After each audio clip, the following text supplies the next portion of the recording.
estamos começando mais um programa Diálogo Espírita, hoje recebendo Diginane Mendonça, que vai conversar conosco sobre a influência dos espíritos em nossas vidas.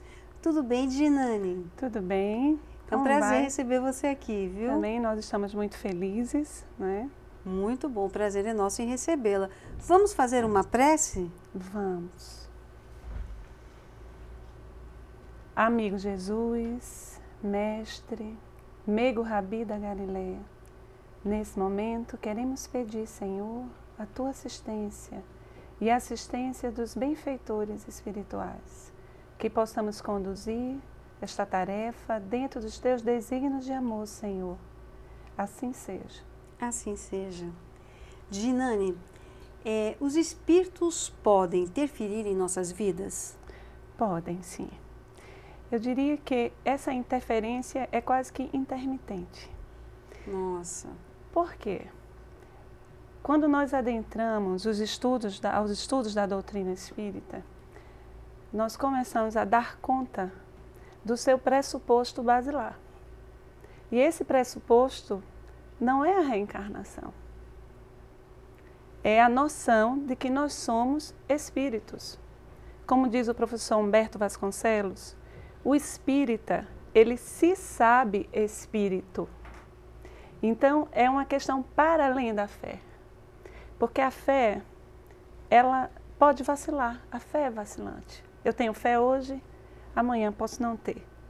Mas quando eu adentro aos estudos da doutrina consoladora, da doutrina espírita, e a proposta da doutrina espírita é uma proposta de estudo, de compreensão, de autoconhecimento, não é? Eu começo a dar conta da minha condição como ser. Eu sou um espírito, eu sei. Então veja, é uma questão cognoscente. Quem sabe, não dissabe. Se eu sou um espírito, não é? Eu estou reencarnado, circunstanciado pela matéria. A matéria é apenas a minha circunstância. Uma circunstância efêmera, ela vai passar, não é?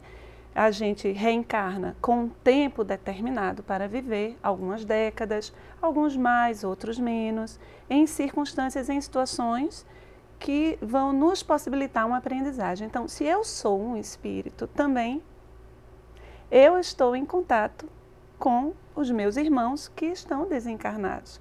Não apenas eles influenciam a minha existência, como eu também, que sou espírito, influencio esse mundo espiritual. Não é verdade? Agora, de que maneira os espíritos podem nos influenciar? Professor Allan Kardec, no Livro dos Espíritos, questão 459, traz isso de forma muito clara, não é? Os espíritos, eles estão em contato intermitente. Eles influenciam mais do que podemos imaginar. Nessa questão, os espíritos respondem a Allan Kardec que eles não apenas influenciam, como muitas vezes eles dirigem a nossa vida. Então é importante que a gente também faça uma reflexão aí. O estudo da doutrina espírita faz com que a gente perceba que essa questão está para além do sobrenatural. Isso está dentro das leis naturais. Se eu sou um espírito, eu estou em contato com esse mundo espiritual. Só que na circunstância do corpo, eu não dou conta desse contato de forma mais ostensiva, não é? Os espíritos, eles podem interferir na minha vida de várias maneiras. Como? Primeiramente, através do pensamento. O pensamento é a linguagem, é o meio de comunicação dos espíritos. Então, eu posso ser, conforme a sintonia que eu vou estabelecendo, não é? A afinidade que eu estabeleço, eu posso ser influenciada tanto para o bem como para o mal. Como é que isso acontece? Como é que se dá?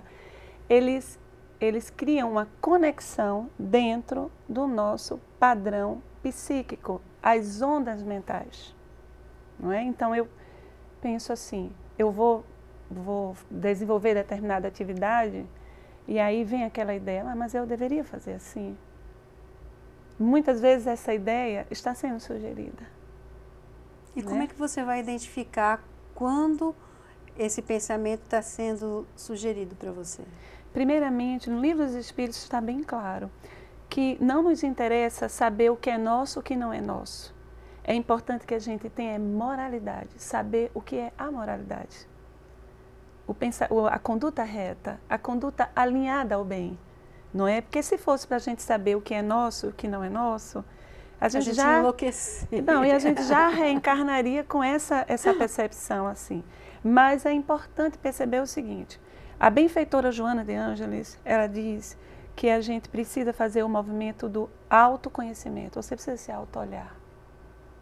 Você precisa se conhecer, saber qual é a sua condição, quais são suas tendências, qual é a sua sombra e a sua luz. A sombra é aquela feição do nosso ser, da nossa internalidade, que a gente não quer acessar, que a gente tem muito medo. É como que fosse um quarto escuro, uma porta fechada. Então eu preciso abrir, porque essa sombra, aquilo que eu sou, esse eu negado, ele vai determinar certas pulsões, essa sombra vai determinar certos padrões de comportamento. E muitas vezes os espíritos, que são nossas testemunhas, e estão ao nosso redor, no Livro dos Médiuns, no primeiro capítulo, tem uma passagem que eu nunca mais esqueci. Como é que se dá esse contato dos espíritos conosco? E aí tem uma passagenzinha que diz assim, eles estão tão próximos que acotovelam-se. Essa imagem, o que está subjacente a essa imagem é fantástico. Porque aquilo que está se acotovelando é aquilo que é muito, e que está muito o quê? Próximo. Então nós estamos sempre nessa comunicação com esse conjunto de inteligências. E essa sintonia vai se dar conforme a minha luz e a minha sombra. Agora, Didinane, veja bem, então assim, a gente vai sofrer influências uma vida inteira, né, aí, né, e várias, enfim. Mas, para saber se a gente vai ouvir e realizar aquele pensamento, aí entra o livre-arbítrio? Lógico. Então, mesmo que você tenha uma inspiração aí de um lado contrário, se você realiza aquilo que lhe foi inspirado, você é responsável, não é isso? Perfeito. O que acontece? Como nós nos comunicamos nessa perspectiva espiritual por meio do pensamento, tudo que você pensa está sendo registrado. Não há segredos. Aquilo que você pensa que é um grande segredo, uma multidão, está no Livro dos Espíritos, uma multidão de testemunhas estão sabendo, pessoas estão sabendo os seus segredos, esses espíritos estão sabendo. E como é que o espírito faz? Se ele quer perturbar você, se ele quer interferir no seu processo, porque quando a gente reencarna com uma programação de felicidade, de sucesso, para que a gente se desenvolva, a gente melhore. Mas há algumas inteligências com as quais a gente tem conexão, devido às nossas relações pretéritas, nossos laços, nossos desafetos, nossos nós. Eles não querem que a gente avance. Então, o que é que eles fazem? Muitas vezes eles ficam ali como que é espreita e eles perscrutam o psiquismo. Eu diria que existe um aparelho hoje na medicina chamado PET scan, que faz assim uma radiografia da pessoa. Eles ficam assim PET scaneando a gente. E para encontrar o ponto onde ele vai poder acessar. Então, vamos dar um exemplo.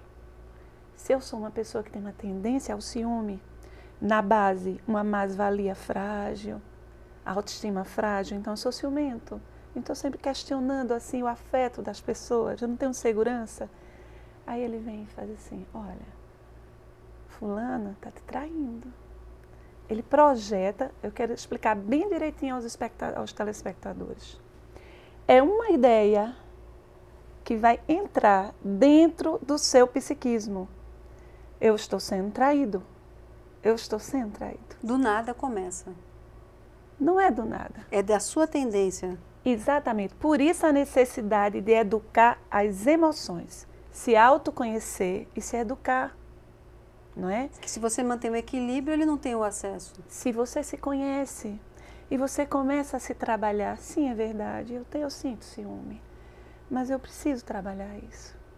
porque é preciso tomar cuidado para a gente não desenvolver neuroses. Muitos espíritas ficam meio neuróticos. Eu sou espírita, agora eu sou celularizado. Não, criatura. Você agora está começando a aprender, você está começando a conhecer e vai entrar em contato com as suas questões. Então a pessoa quer virar um santo, só porque frequenta a casa espírita. É o iluminado. E não é assim. Nossa sugestão de hoje é o livro Mediunidade e Medicina, Vasto Campo de Pesquisa, de Vitor Ronaldo Costa.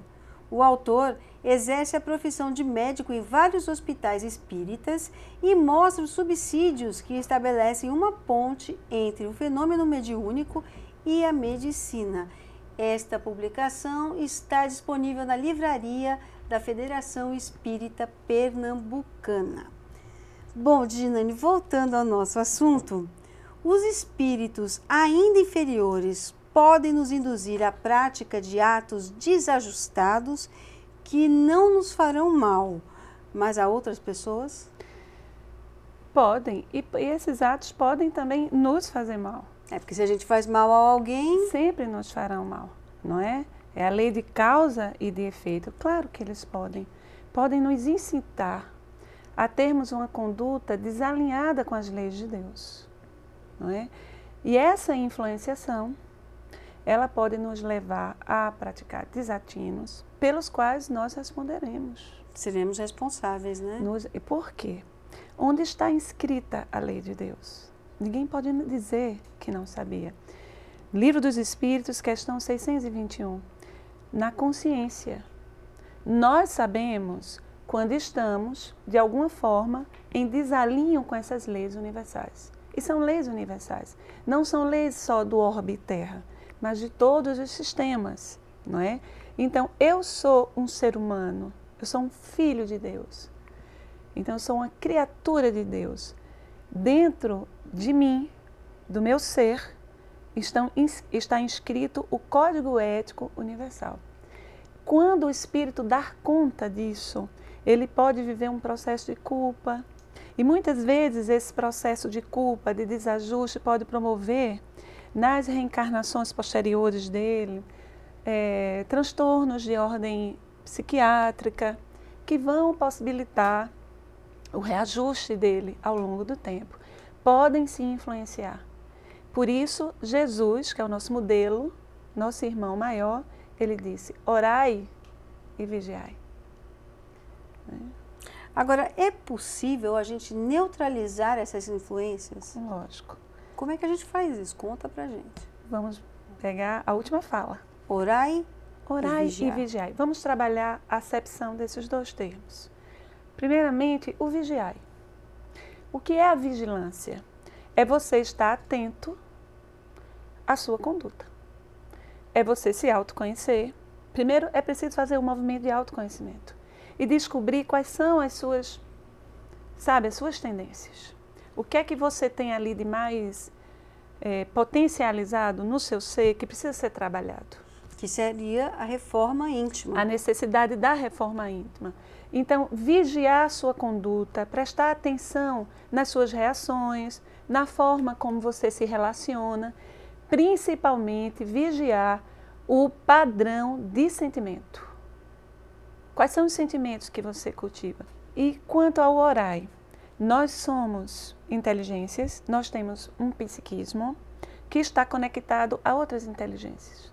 Então, eu preciso me conectar aos nossos benfeitores. Porque se existem os espíritos de ordem inferior, nossos irmãos, que podem nos perseguir, que podem nos influenciar para ações nefastas, negativas, existem também aqueles amores, aquelas pessoas que já estão um pouco mais avançadas do que nós e que não estão reencarnadas. São os nossos anjos de guarda, espíritos protetores. E nós precisamos entrar na sintonia deles. Por exemplo, é como uma rádio, entende? Para ouvir a rádio, eu preciso colocar o quê? Na sintonia. Para que eu escute os conselhos dos meus benfeitores, a orientação deles, eu preciso orar. Ginane, existem os famosos anjos da guarda? Esse é o lado bom, não é? Da influência dos espíritos em nossas vidas. Existem, sim. Existem e eles estão sempre, sempre procurando nos orientar. Porque quando reencarnamos, para usar uma analogia, uma imagem para quem está em casa, o espírito reencarnado, ele está como que embotado. Então, suas potências, sua capacidade de percepção, ela fica diminuída.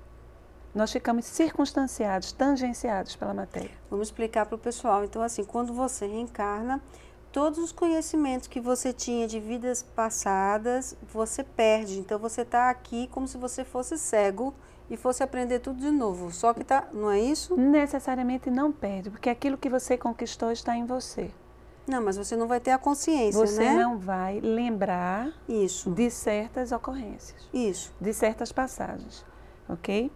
Bem, esse espírito que está Sim. aqui, não é, reencarnado, ele vem passar por essa prova, não é, nesse processo evolutivo dele, e ele vai receber o auxílio desses amigos espirituais, espíritos familiares, Allan Kardec fala em espíritos familiares, que vão estar não apenas torcendo que a gente saia bem sucedido aqui da reencarnação, mas que a gente faça boas escolhas, e eles estão também sempre, sabe, procurando ajudar. Só, como eu expliquei no módulo anterior, é uma sintonia. Eu preciso estar na sintonia. A sintonia com os anjos da guarda, com o espírito protetor, vai se dar pela oração. Eu preciso orar para que as minhas antenas psíquicas, usando uma imagem assim bem clara, entre em conexão com esses amigos. Muitas vezes estamos tristes, passando por provas dificílimas. Eles estão nos abraçando. E a gente também precisa manter o padrão vibracional. Muito bem. Para que eles cheguem perto da gente, né? Porque senão a gente acaba afastando até por uma energia negativa que a gente mesmo cria. Na verdade, eles não se afastam, não é assim. Eles estão lá, mas nós não percebemos. Porque estamos em outra rádio. Não é? E muitas vezes na rádio de um espírito ou de outros irmãos que querem nos puxar para baixo. Daí a importância da prece. Então tá aí, gente. Quero pedir para você dar um recado para o pessoal de casa para que a gente possa encerrar esse programa com uma mensagem sua. Dizer que nós estamos aqui mais uma vez, não é? Em mais uma reencarnação em sublime oportunidade de reerguimento. É como se fosse um retrabalho. Então, não devemos sucumbir diante das ocorrências. Se a nossa barquinha estiver navegando em mar alto, quanto mais altas forem as ondas, mais resistência e coragem devemos ter. Porque quanto mais altas forem as ondas, mais próxima essas dores, essas vicissitudes estarão de passar. Muita paz e muito obrigada por estar aqui. Obrigada, Ginane. E você já sabe, querendo entrar em contato conosco, envie um e-mail para dialogoespírita@gmail.com. Fique com Deus, até a próxima.